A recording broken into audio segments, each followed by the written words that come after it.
మీరందరూ చాలా మంది వచ్చి చూసిపోయి మనం ఒకవైపు ఉన్నాం. కానీ ఒకటే అన్న, ఇక్కడ గెలిచేది ధర్మం గెలుస్తుందని చెప్పిన, ఇక్కడ గెలిచేది హుజరాబాద్ ప్రజలు గెలుస్తారని చెప్పిన, ఇక్కడ గెలిచేది ఆత్మగౌరవం గెలుస్తారని చెప్పిన, ఇక్కడ గెలిచేది ఇవాళ తప్పకుండా వాళ్ళు నమ్మకుండా పెద్ద ఇట్లా గెలుస్తారని చెప్పిన. ఎందుకైనా సాధ్యం అంటే ఒక మామూలు కుటుంబంలో పుట్టిన బిడ్డ, ఒక మామూలు కుటుంబంలో పుట్టిన బిడ్డ, రాజకీయ నేపథ్యం లేనటువంటి కుటుంబంలో పుట్టిన బిడ్డ ఇవాళ వచ్చి ఈ స్థాయిలోకి ఎందుకు వచ్చిందో మనం కూడా ఎస్ బీసీల రాజ్యాధికారం కావాలి, బీసీల రాజ్యాధికారం కావాలి. కానీ వచ్చిన తర్వాత నువ్వు ఏ వర్గం నుంచి వచ్చినావో, ఏ జాతి నుంచి వచ్చినావో, ఏ బాధను బాధను అనుభవించినావో వాటి కనుక పరిష్కారం చూపేటువంటి ఆలోచన చేయకపోతే నిన్ను ప్రజలు గుర్తించుకోవడానికి అనేక ఉదాంతాలు ఉన్నాయి.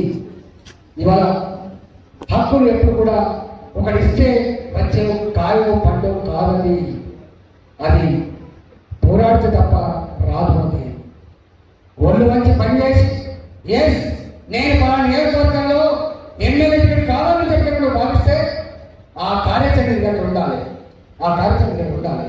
ఖచ్చితంగా నేను నా అనుభవం చెప్తున్నా, ఈ పెద్ద కులం అయితేనే గెలుస్తారు, ఈ సామాజిక వర్గం అయితేనే గెలుస్తారు, ఎక్కడ ఉండదు. 100 ఓట్లున్న వాళ్ళు కూడా ఆయన కులం చిన్న కులం అయినప్పటికీ కూడా 2,50,000 ఓట్లలో కూడా అనేక కులాలు ఉన్నప్పటికీ కూడా అనేక కులాల వర్గాల ప్రజల హృదయాల్లో చోటు సంపాదించిన బిడ్డకు ఆశీర్వాదం దొరుకుతుంది. గుర్తుపెట్టుకో, ఆశీర్వాదం. దానికి నీకు 100 ఓట్లే ఉన్నాయి, 100 ఓట్లు ఇస్తాను. నేను ఒక చిన్న ఎగ్జాంపుల్ చెప్తాను. పరకాల నియోజకవర్గం ఉంది. పరకాల నియోజకవర్గంలో భిక్షపతి అనే రాజయ్య గారి పేరుతో మన పట్ల ఉండడం, వాళ్ళ క్యాస్ట్ చాలా చిన్నది, వారాల క్యాస్ట్.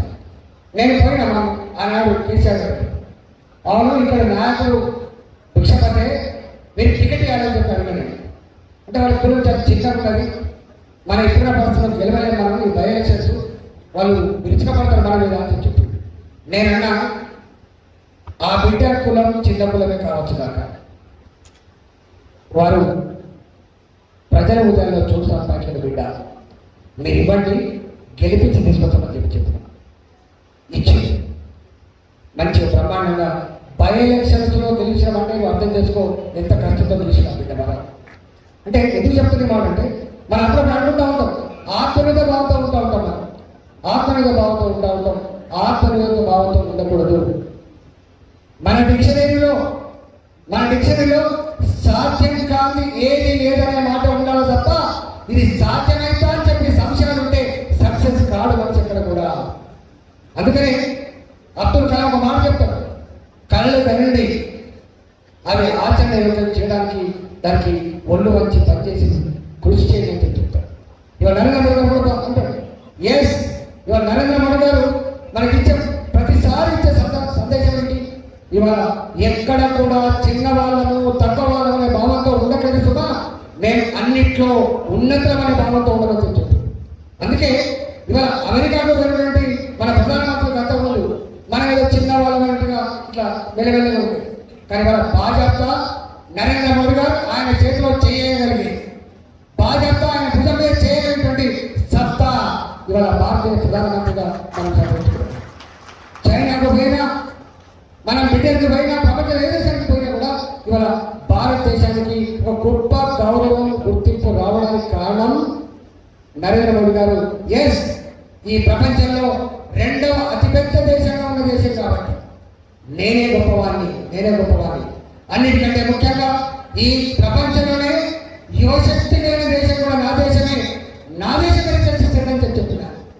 మానవ సంపద ఎక్కడ ఉందో, క్వాలిటీగా ఉందో, అది యువశక్తి కలిగి ఉందో ఆ దేశమే రిచెస్ట్ కంటే అని చెప్పి ప్రపంచ ప్రజానికాన్ని, ప్రపంచ దేశాలకు మానవుడు నరేంద్ర మోడీ గారు. అందుకనే వారు అలాంటి వాళ్ళ జీవితాలు, అలాంటి వాళ్ళ ప్రాక్టీస్ మనకు ఆదర్శంగా ఉండాలి. ఇది ఓబీసీల అని చెప్పి ఆత్మనిర్భర భావంతో బతకండి. ఎస్ విఆర్ అనే పద్ధతిలో ఉండమని చెప్తుంటే మీరు భాస్కర్ గారు చెప్పిండు, అలా చెప్తారు. ఇవాళ ప్రభుత్వం ఈ మధ్య కాలంలో ఒక చర్చ జరుగుతాం, బీసీలకు కూడా బడ్జెట్లో సప్లాన్ నిధులు సప్లాన్ కేటాయించాలి, బీసీ సప్లాన్ పెట్టాలి, చర్చ జరుగుతాం. నాకు తెలిసి నేను కావచ్చు, లక్ష్మణుడు కావచ్చు, అసెంబ్లీలో ఎస్సీ సప్లాన్ పెట్టిండు, ఎస్సీ సప్లాన్ పెట్టి మేమంతా అప్పుడు తెలంగాణ ఉద్యమంలో ఉన్నాం. నేను బాగుంటాను వాళ్ళు వచ్చి మాట్లాడితే ఎస్సీల సప్లాన్ కాబట్టి మా అభివృద్ధి కోసం కాబట్టి మాకు సహకరించాలని చెప్పింది. మేమందరం సహకరించి ఎస్సీ సప్లాన్. ఇవాళ నేను సజీవ సాక్షి. ఎస్సీ సప్లాన్ ఉన్నప్పటికీ కూడా, ఎస్సీ సప్లాన్ ఉన్నప్పటికీ కూడా వాళ్ళు కేటాయించబడ్డ డబ్బులు నిధులు ఏ చట్టం అయితే ఉందో ఆ చట్టం చట్టుబడలై వాళ్ళు ఖర్చు పెట్టే సందర్భాలు లేవు. ఎస్సీ సప్లాన్ పేద ఎస్సీల జీవితాల్లో వెలుగు నింపాలి. ఎస్సీ సప్లాన్ ఆ పిల్లలు ఎదగడానికి, ఆ పిల్లలు చదువుకోవడానికి, ప్రపంచంలో పోటీ పడడానికి ఉపయోగపడాలి.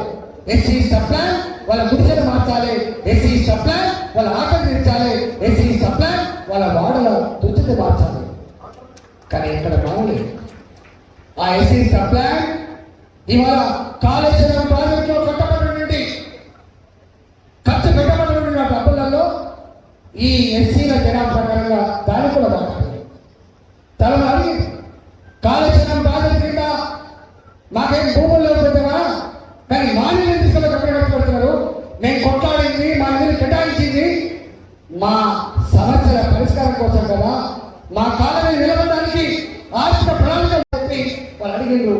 కానీ నేను 5 సంవత్సరాలు అక్కడ ఉన్నా, నేను ఆర్థిక మంత్రిగా పనిచేసిన ఎస్సీల సప్లాన్, ఎస్సీల కోసం ఖర్చు పెట్టిన తక్కువ.